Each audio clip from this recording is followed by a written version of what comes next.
The wrench slipped from my greasy fingers and clattered onto the concrete floor of my garage. 2 in the morning, and I was still under the hood of this battered 72 Chevelle, trying to lose myself in the familiar rhythm of pistons and carburetors.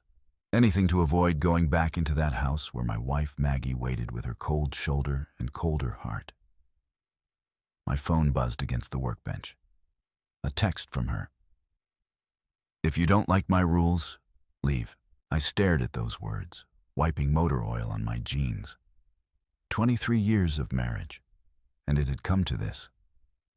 Ultimatums delivered via text message at 2 hours in the morning. "Don't mind if I do," I muttered to the empty garage. Let's see whose rules matter at the end.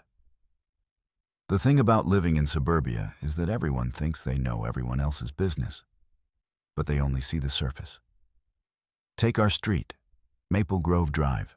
Perfect lawns, perfect houses, perfect families, waving from their driveways every morning.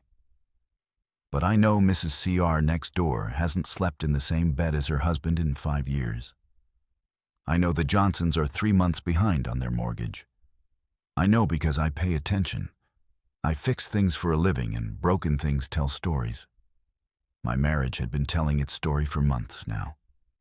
Late nights at the office, hushed phone calls, new lingerie that I never got to see her wear. The classic signs so obvious they might as well have been written in neon. But I'm not the type to go snooping.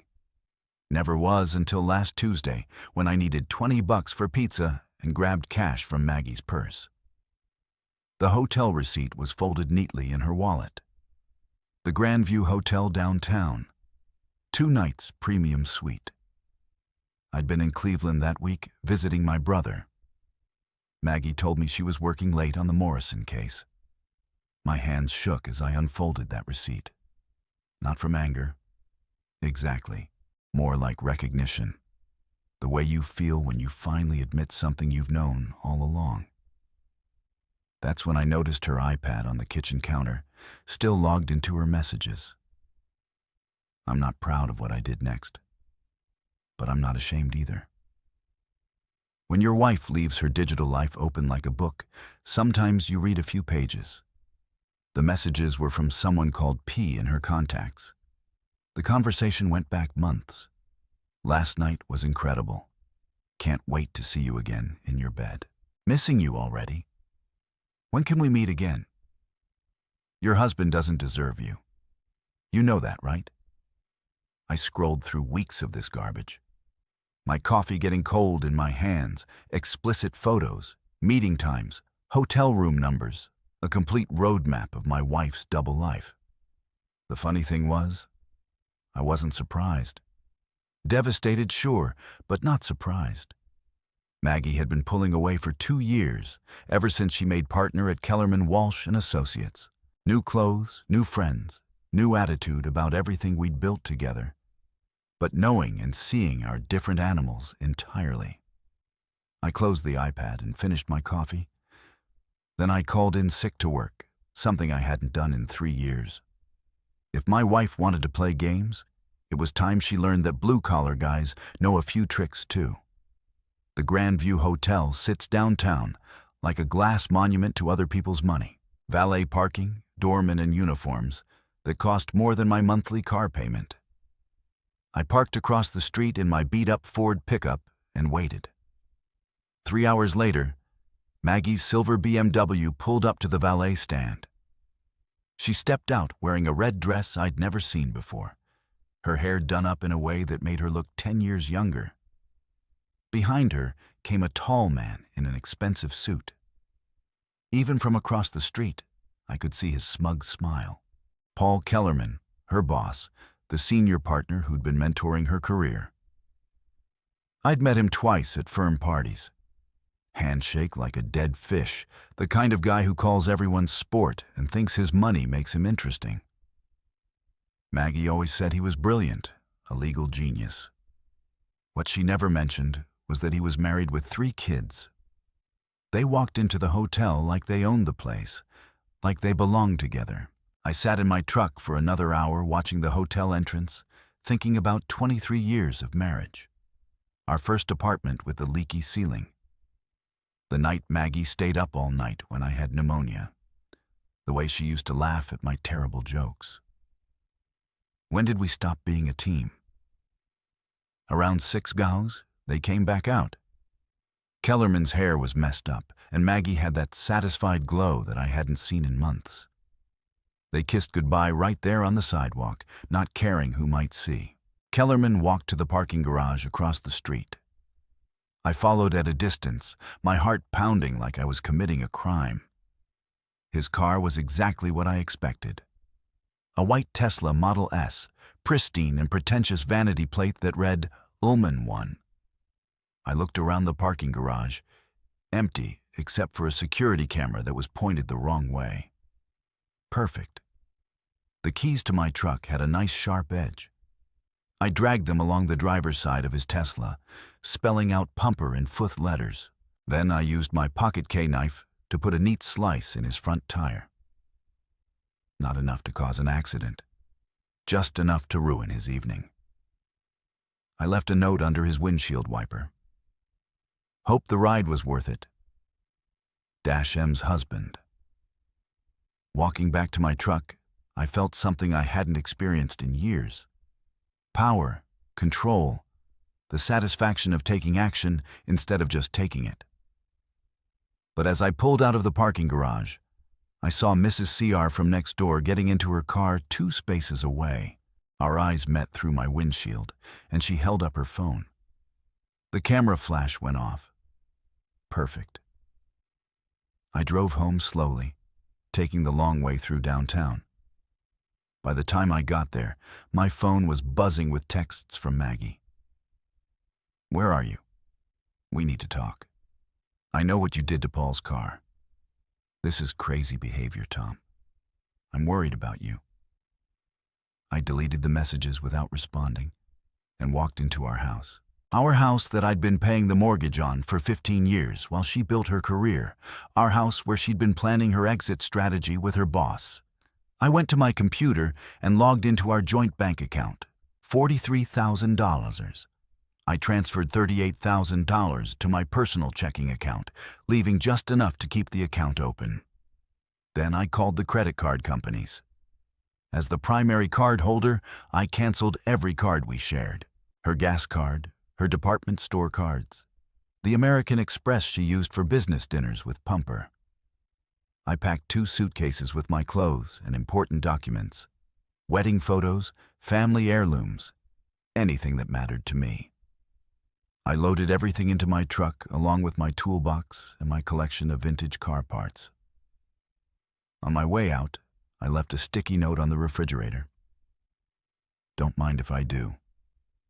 The last thing I did was change the locks. She could keep the house, but she'd have to call a locksmith to get into it. My phone started ringing as I drove away. Maggie's ringtone over and over. I turned off the phone and drove across town to Bob's garage.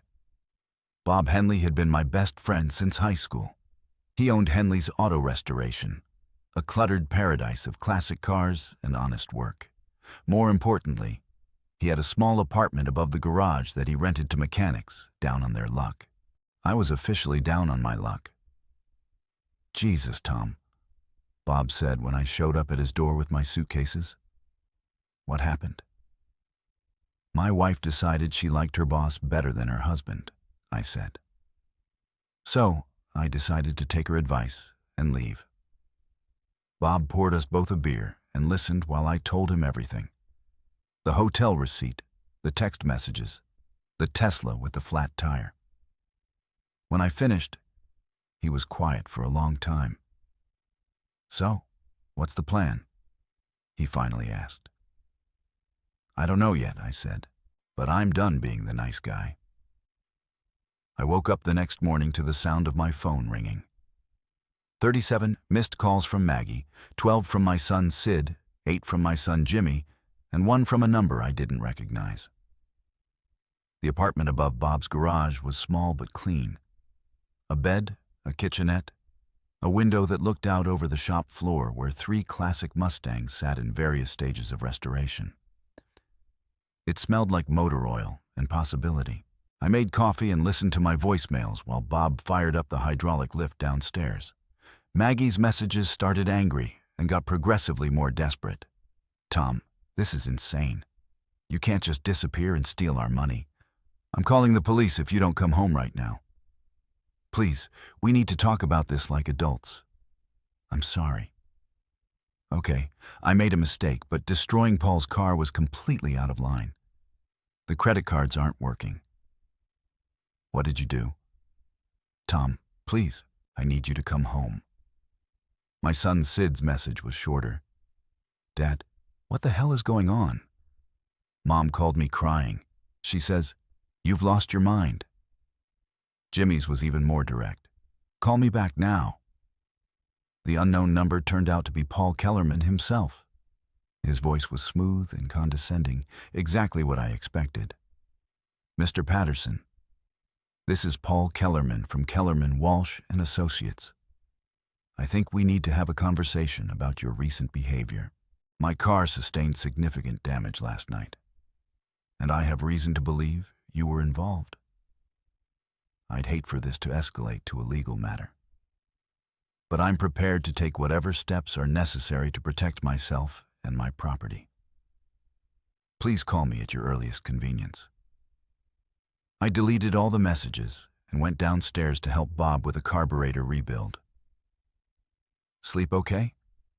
Bob asked, not looking up from his work. "Like a baby?" I said. "A baby whose wife is screwing her boss." "You talked to her yet?" "Nope, let her sweat for a while." Bob nodded approvingly. He'd been through his own messy divorce 10 years earlier. His ex-wife had cleaned him out and moved to Florida with her personal trainer. Bob understood the value of strategic silence. Around noon, Sid showed up at the garage. My older son, 32 years old, and still trying to make peace between his parents, like he'd done since he was 12. "Dad, what are you doing?"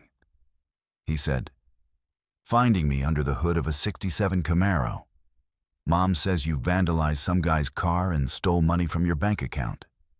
"Your mother's having an affair," I said without coming up for air with her boss. "I have the text messages to prove it." Sid was quiet for a moment. "That doesn't give you the right to go crazy." Crazy? I slid out from under the car and looked at my son. He had Maggie's eyes and my stubborn chin. I found out my wife of 23 years is cheating on me. So I decided to take her advice and leave. How is that crazy? The money, Dad. You can't just take all the money. It's my money too, kid. I've been putting it in that account for 15 years. And the car thing? I shrugged. Rich guy's car got scratched. Happens all the time in parking garages. Sid ran his hands through his hair, a gesture he'd inherited from me. She wants you to come home. She says you can work this out. Does she now? I wiped my hands on a rag and gave my son my full attention. Did she mention that she's been meeting her boss at hotels for months? Did she tell you about the sexy photos they've been trading? Did she explain how she's been lying to my face every single day? Dad, no, Sid. I'm done. Your mother made her choice. Now she gets to live with the consequences. My son left looking defeated and confused. I felt bad for him, but not bad enough to change my mind. Sid and Jimmy were adults. They'd figure out how to navigate their parents' divorce. That evening, I drove to Murphy's Bar, a dive on the east side where the beer was cold and the gossip was hot. I'd been drinking there for 20 years, long enough to know that if you wanted word to spread around town, Murphy's was ground zero. "Tom Patterson," shouted Danny Murphy from behind the bar. "Haven't seen you in months. Where you been hiding?" "Working too much," I said, settling onto a bar stool. "Give me a Budweiser and whatever gossip you've got." Murphy's was crowded for a Thursday night. Construction workers, mechanics, a few teachers from the high school, the kind of people who knew everyone's business and weren't shy about sharing it. I nursed my beer and listened to the conversations around me. Mrs. Henderson's husband was drinking again. The mayor's son got arrested for DUI, standard small-town drama. Then I heard something interesting.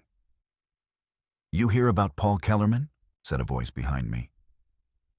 I turned to see Janet Phillips, a secretary at the courthouse. "Someone trashed his car last night, keyed it up real good, and slashed a tire." "No kidding," said her companion. "Any idea who did it?" "Word is it was personal. Someone left a note." I smiled into my beer. The rumor mill was already grinding. I bought another round for Janet and her friend. "Paul Kellerman," I said casually. "Isn't he that lawyer with the fancy office downtown?" "That's him," Janet said. "Big shot attorney married to that sweet little thing, Carol. 3 kids. I said. Wonder what kind of personal business would make someone that angry?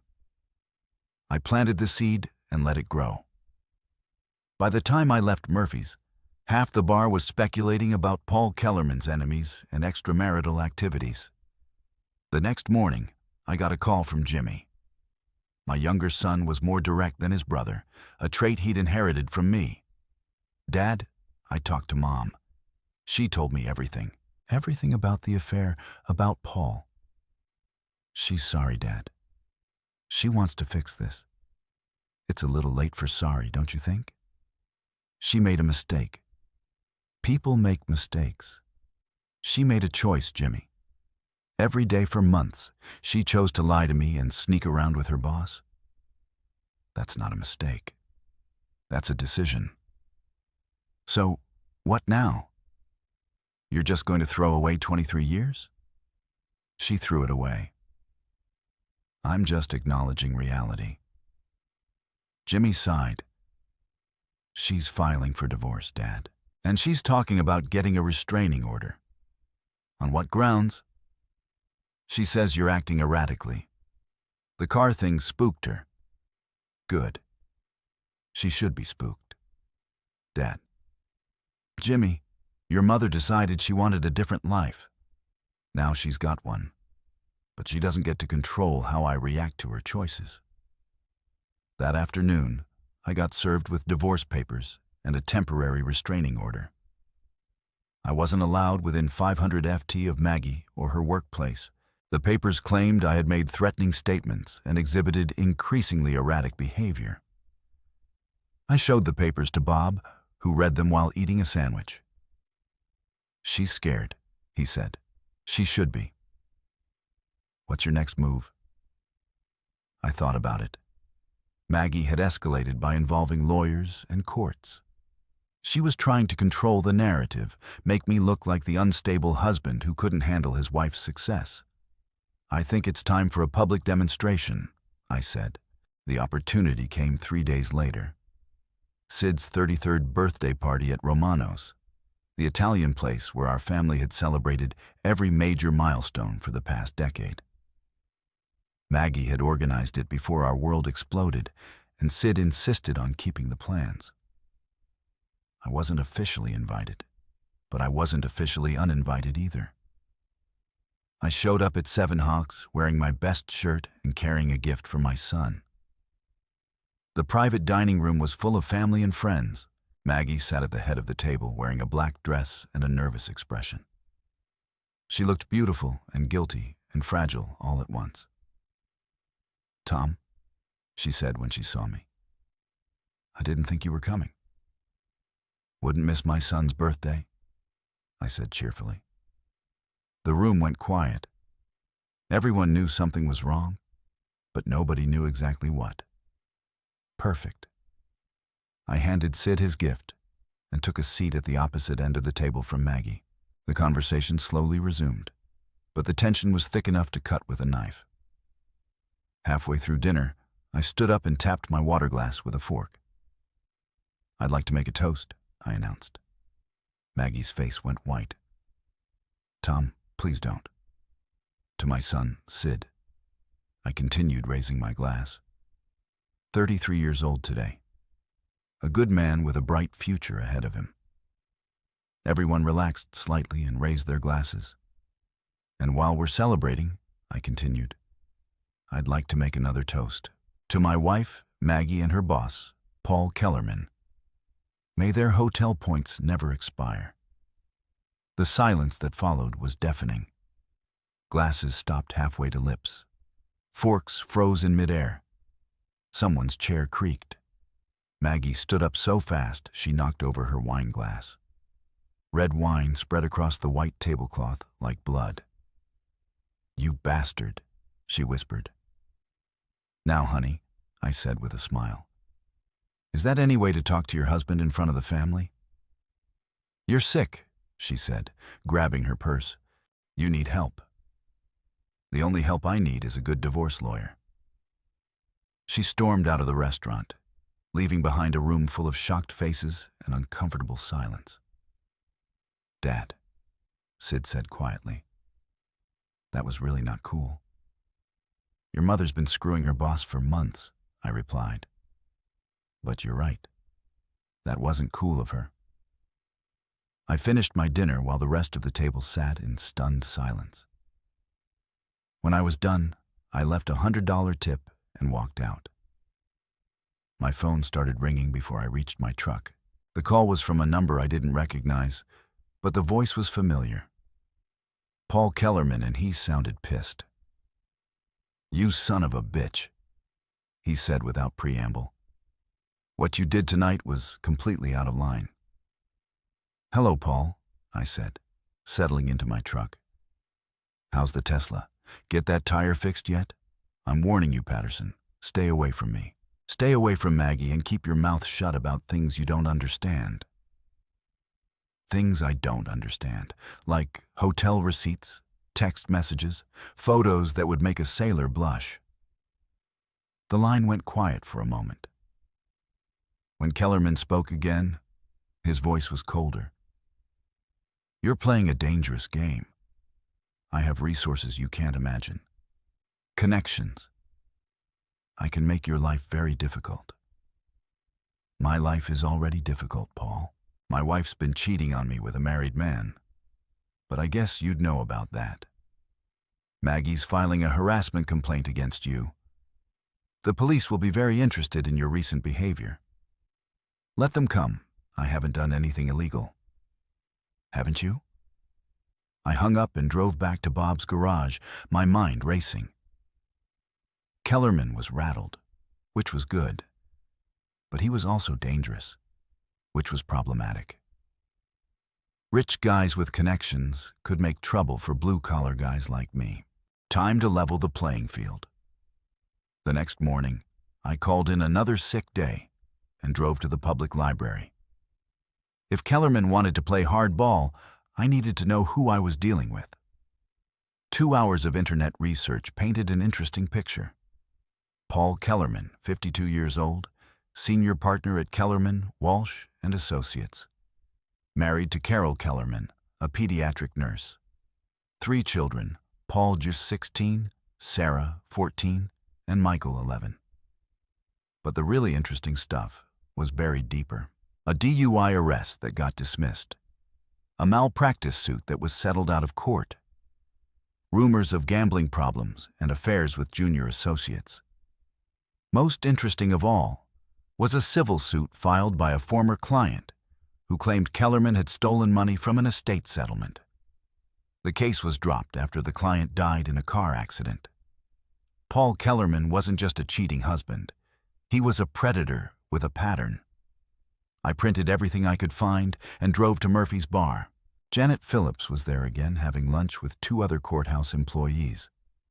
"Tom," she called out when she saw me. "How are you holding up?"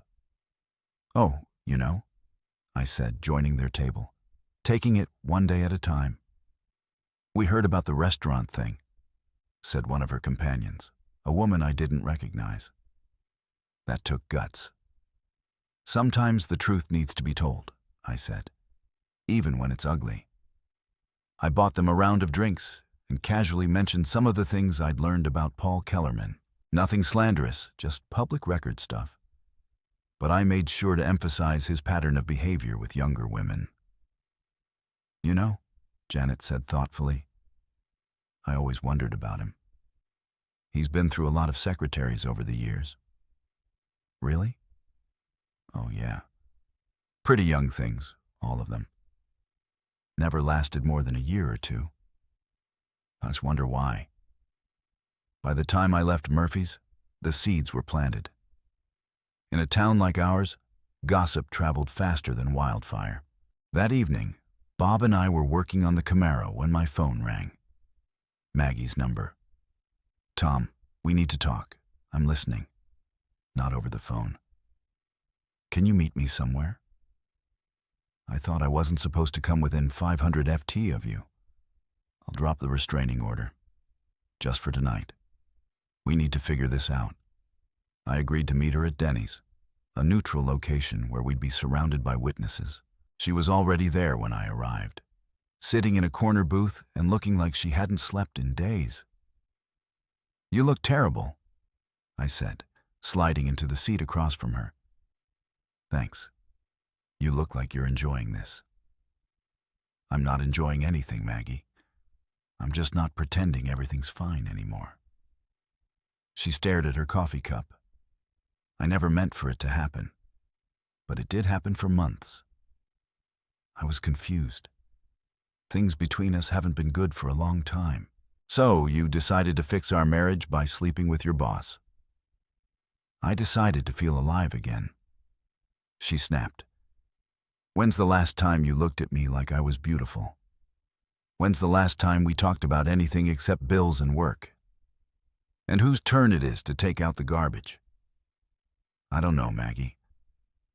When's the last time you came home before 9? When's the last time you asked about my day or showed any interest in my life?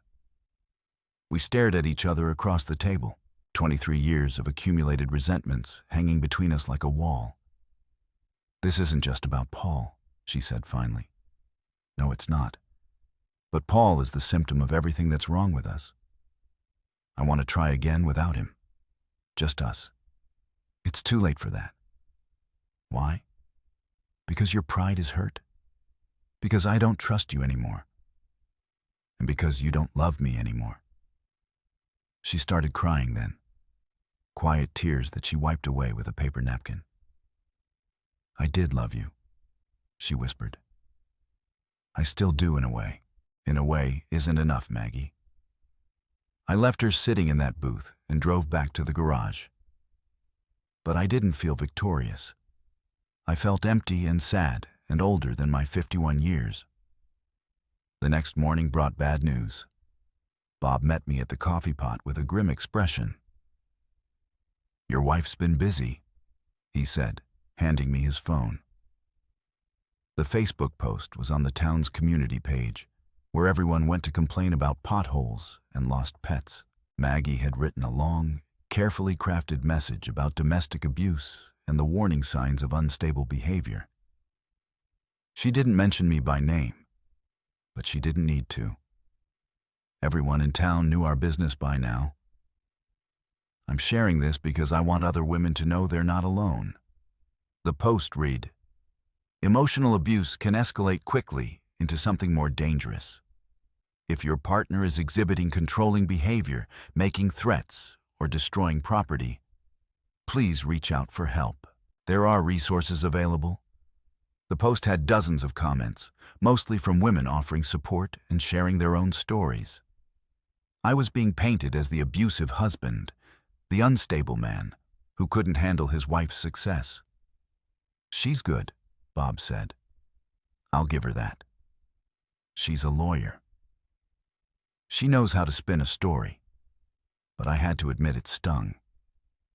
These were people I'd known for years, neighbors whose cars I'd fixed, parents of my son's friends, and now they were looking at me like I was a potential wife beater. My phone rang. Paul Kellerman again. Enjoying your 15 minutes of fame. He asked, What do you want, Paul? I want you to understand something. Maggie came to me. She initiated everything. Your marriage was already over when I entered the picture. That's supposed to make me feel better. It's supposed to make you realize that I'm not the villain here. Your wife was unhappy, and I gave her what she needed. What she needed was a husband who paid attention to her. What she got was a predator who takes advantage of vulnerable women. Careful, Patterson.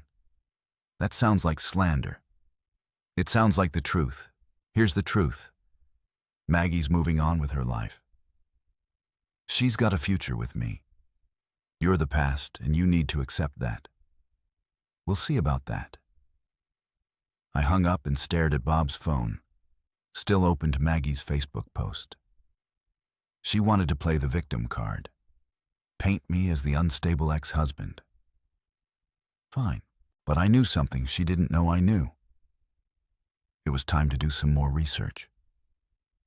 The breakthrough came from an unexpected source. Cynthia Walsh, Maggie's best friend, and Paul Kellerman's business partner. She called me 3 days after the Facebook incident, her voice nervous and shaky. "Tom, it's Cynthia. Can we meet? There's something you need to know." We met at a coffee shop across town, away from prying eyes and gossiping neighbors. Cynthia looked terrible, like she hadn't slept in weeks. Her usually perfect hair was disheveled, and her hands shook as she stirred her latte. "I should have called you months ago," she said without preamble. But I was scared. Scared of what? Of Paul. Of what he might do if he found out I was talking to you. "What's going on, Cynthia?" She took a deep breath and looked around the coffee shop, making sure no one was listening. "Paul's been blackmailing Maggie and me, and probably other women too." The words hit me like a physical blow. "What?" "He has photos, videos, things he recorded without our knowledge. He uses them to control people." "What kind of photos?" "Intimate ones. He has hidden cameras in his office, his apartment. He's been collecting material on women for years." My mind raced.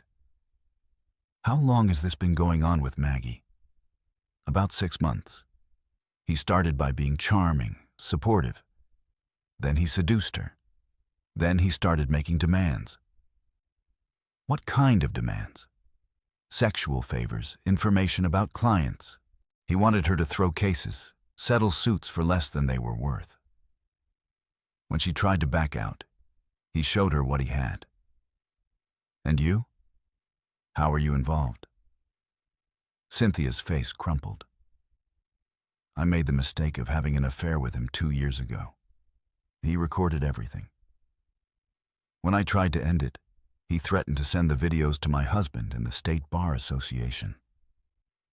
Jesus Christ, there's more, Tom. He's been stealing from client settlements, using the law firm as his personal piggy bank. I have proof. She slid a manila envelope across the table. Inside were bank statements, legal documents, and a flash drive. Everything's on there. Financial records, recorded conversations, copies of the photos he uses for blackmail. I've been collecting evidence for months. Why are you giving this to me? Because I can't take it anymore. And because Maggie's in real danger. He's getting more unstable, more demanding. I think he's planning to destroy her if she doesn't leave you and marry him. I stared at the envelope, my hands shaking with rage. That son of a Tom, you have to be careful. Paul has connections everywhere. Police, judges, politicians. He's not going to go down easy. Let me worry about that. I drove back to the garage with my mind spinning. Everything I thought I knew about the situation was wrong. Maggie wasn't just having an affair. She was being victimized by a predator who had systematically destroyed her ability to resist.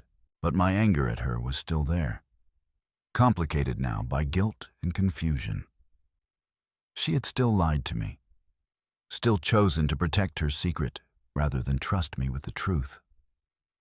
Bob found me in the garage office staring at the contents of Cynthia's envelope. "What's all that?" he asked. I told him everything. The blackmail, the hidden cameras, The financial crimes? When I finished, Bob whistled low. This changes things, he said. Does it? She still cheated on me. She still chose him over me. She was being blackmailed, Tom. That's not the same thing as choosing. She could have come to me. We could have figured it out together. Could you really look at how you reacted when you thought it was just an affair? What would you have done if she told you she was being blackmailed? I didn't have an answer for that. That night, I couldn't sleep. I kept thinking about Maggie alone in our house, trapped by a man who held her secrets like weapons. I thought about the photos and videos, the humiliation she must have felt every time Paul made another demand. At 3 walks in the morning, I made a decision. I called Maggie's cell phone. She answered on the first ring like she'd been waiting. Tom, we need to talk. Really talk about Paul and what he's been doing to you. The silence stretched so long, I thought she'd hung up. You know, she whispered finally. Cynthia told me everything. The blackmail, the photos, all of it. Oh God. She started crying, deep sobs that broke my heart. I'm so sorry, Tom. I wanted to tell you, but I was so ashamed. Why didn't you trust me? Because I knew you'd try to fix it. And I knew he'd destroy both of us if you tried. We're going to fix it now together. It's too late. He has too much power. No, it's not too late. I have evidence. Financial records, recordings, everything we need to bring him down. Tom, you don't understand. He has judges in his pocket, police officers. The district attorney is his golf partner. Then we don't go through official channels. What do you mean? I mean, we make this public. Social media, local news, the rumor mill. We destroy his reputation the same way he's been destroying yours. He'll release the photos if we do that. Let him. You're the victim here, Maggie. People will see that. Another long silence. I need time to think, she said finally. We don't have time. Cynthia says he's getting more unstable. Who knows what he'll do next? Just give me 24 hours, please. I agreed, but I didn't plan to wait. Paul Kellerman had been controlling this situation for too long. It was time to flip the script. The next morning, I drove to Kellerman's apartment building, a 40-story glass tower downtown, the kind of place where parking costs more than most people's rent. I waited in the lobby until I saw him come out of the elevator, then followed him to the parking garage. His Tesla had been repaired, the scratches buffed out, and the tire replaced. It looked pristine and expensive, just like its owner. "Hello, Paul," I said, stepping out from behind a concrete pillar. He spun around, his face going pale. "What are you doing here?" "We need to have a conversation about blackmail, about hidden cameras, about the way you've been treating my wife." "I don't know what you're talking about." "Sure you do. Cynthia told me everything. The photos, the videos, the financial crimes, all of it." His composure cracked slightly. "Cynthia's a disturbed woman, delusional. No one will believe her. They'll believe the evidence. Bank records, recorded conversations, financial documents showing how you've been stealing from clients. You have nothing." I pulled out my phone and showed him a photo of the document Cynthia had given me. "I have everything." For a moment, he looked genuinely scared. Then his expression hardened. "You're making a big mistake, Patterson. I can destroy you. I can destroy your family. I have resources you can't imagine. Your resources won't help you when this goes public. When your wife finds out, when your clients find out, when the State Bar Association finds out. What do you want? I want you to leave my wife alone. I want you to destroy all the photos and videos you have. And I want you to turn yourself in to the authorities." He laughed, a harsh sound that echoed off the concrete walls. You're insane if you think I'm going to do any of that. Then I guess we do this the hard way.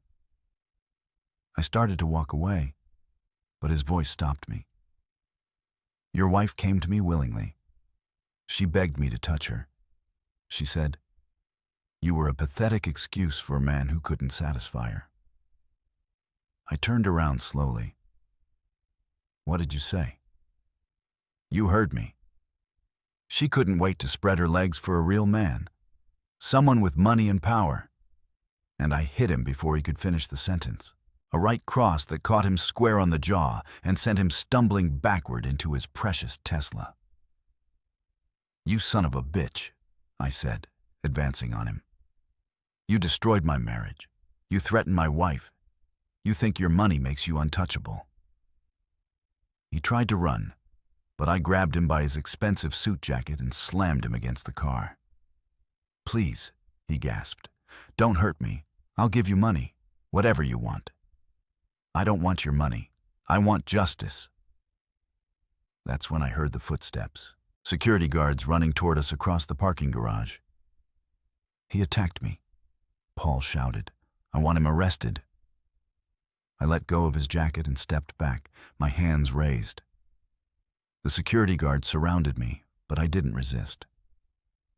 This isn't over, I told Paul as they led me away. Yes, it is, he replied, straightening his tie. You just made the biggest mistake of your life. The police held me for 6 hours before releasing me with a warning. Paul Kellerman had decided not to press charges, which surprised me until I realized why. He didn't want the incident to become public record, didn't want anyone asking questions about what we'd been discussing in that parking garage. But my brief taste of jail had clarified something important. Playing by the rules wasn't going to work. Paul had too many connections, too much influence. If I wanted justice, I'd have to create it myself.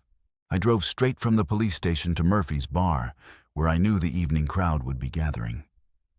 Sure enough, the place was packed with construction workers, mechanics, and other blue-collar folks who'd known me for years. Tom, Danny Murphy called out. Heard you had some excitement today. Word traveled fast in a small town. I bought a round for the house and told my story. Not the whole truth, but enough of it. A rich lawyer who thought he could steal another man's wife. A corrupt system that protected predators. A working man who'd finally had enough. By the time I finished talking, the entire bar was on my side. That's what's wrong with this country, said Mike Torres, a guy I'd known since high school. Rich bastards think they can do whatever they want.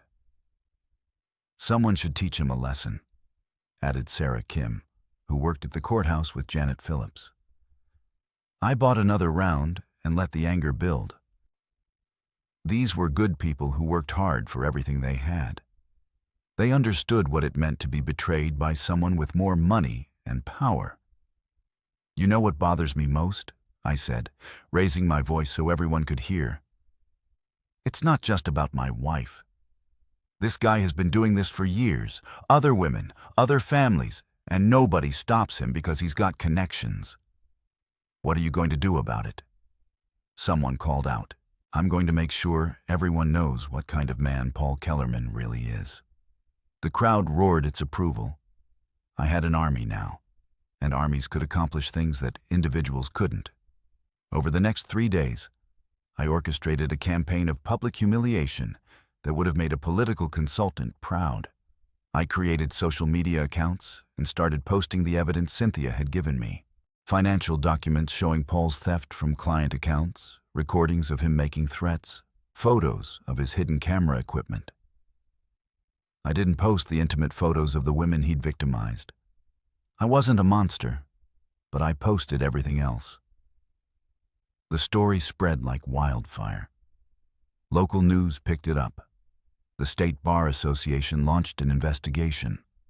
Paul's wife filed for divorce and took the kids to her mother's house. But Paul wasn't going down without a fight. On Thursday morning, I got a call from Detective Ray Morrison, a cop I'd known casually for years. "Tom, we need to talk. Paul Kellerman is claiming you're harassing him. Says you're making threats, following him around." "Ray, you know me. Do I seem like the type to make threats?" "No, but you seem like the type to get revenge. And revenge can make good men do stupid things." "What's he claiming exactly?" "Anonymous phone calls. Someone following his car. Vandalism at his office. And you think it's me? I think you're angry, and you have good reason to be. But you need to be smart about this. Don't give him ammunition to use against you." I promised Ray I'd be careful, but I wasn't about to back down. If Paul wanted to escalate, I was ready. That afternoon, I got a call from Maggie. She sounded scared. "Tom, Paul's completely lost it. He came to the house this morning screaming about what you've been posting online. He says he's going to destroy both of us." "Where are you now?" "At my sister's house. I'm scared to go home." "Good. Stay there. This is almost over." "What do you mean?" "I mean, Paul Kellerman is about to learn what happens when you mess with the wrong family."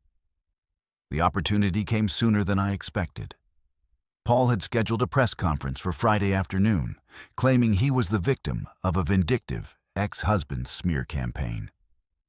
He was going to play the victim card, just like Maggie had tried to do. But I had one more card to play.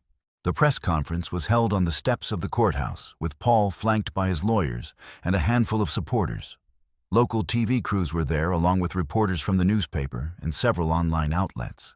I watched from across the street as Paul delivered his prepared statement. He looked haggarded and desperate. Nothing like the confident predator who'd been destroying women's lives for years. "I am the victim of a systematic harassment campaign," he declared. "A bitter, unstable man has been spreading lies about me in an attempt to destroy my reputation and my family." That's when I made my move. I walked across the street and up the courthouse steps, carrying a cardboard box full of documents. The reporters turned their cameras toward me, sensing drama. "Mr. Kellerman," I called out loudly, "would you like to explain these financial records to the reporters?" I opened the box and started pulling out bank statements, canceled checks, and transfer receipts. Evidence of Paul's theft from client accounts, all of it documented and dated. "This man has been stealing from his clients for years," I announced to the crowd. "Elderly people, accident victims, families who trusted him to protect their interests." Paul's face went white. His lawyers tried to hustle him away, but the reporters were already shouting questions. "What about the hidden cameras, Mr. Kellerman?" I continued. "Would you like to explain why you've been secretly recording women in your office?" "He's lying," Paul shouted.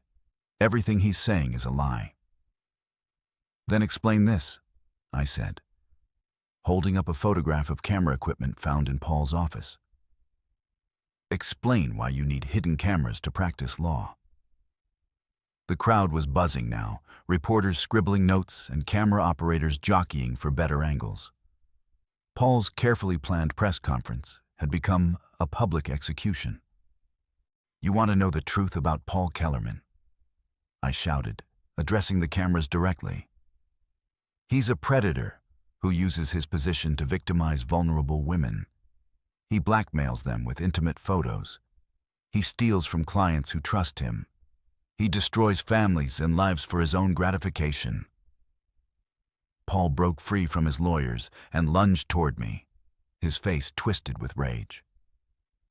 "You son of a, you've ruined everything." The cameras captured it all. The desperate attack, the security guards restraining him, the complete meltdown of a man whose carefully constructed life had just collapsed in public. As they led Paul away, I stood on those courthouse steps and felt something I hadn't experienced in months. Justice. Not the kind that comes from courts and lawyers, but the kind that comes from truth finally being told. My phone buzzed with a text from Maggie. I saw it on the news. Thank you. I looked up at the cameras still rolling and smiled.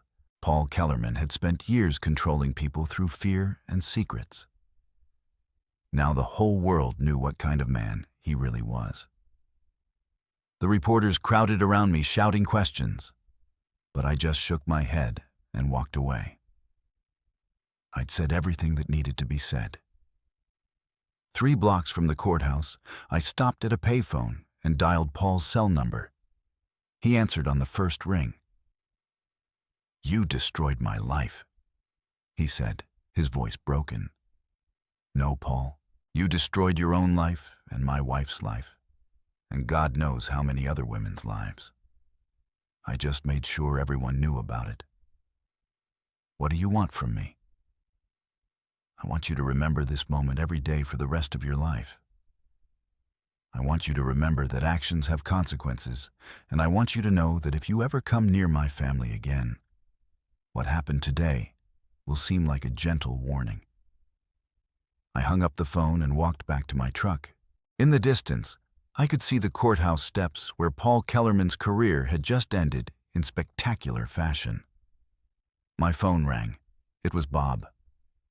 "You crazy son of a bitch," he said, laughing. "I just saw you on TV. That was beautiful." "It's not over yet," I said. "What do you mean?" I started my truck and pulled into traffic, heading toward the house I'd shared with Maggie for 15 years. I mean, it's time to go home. Home.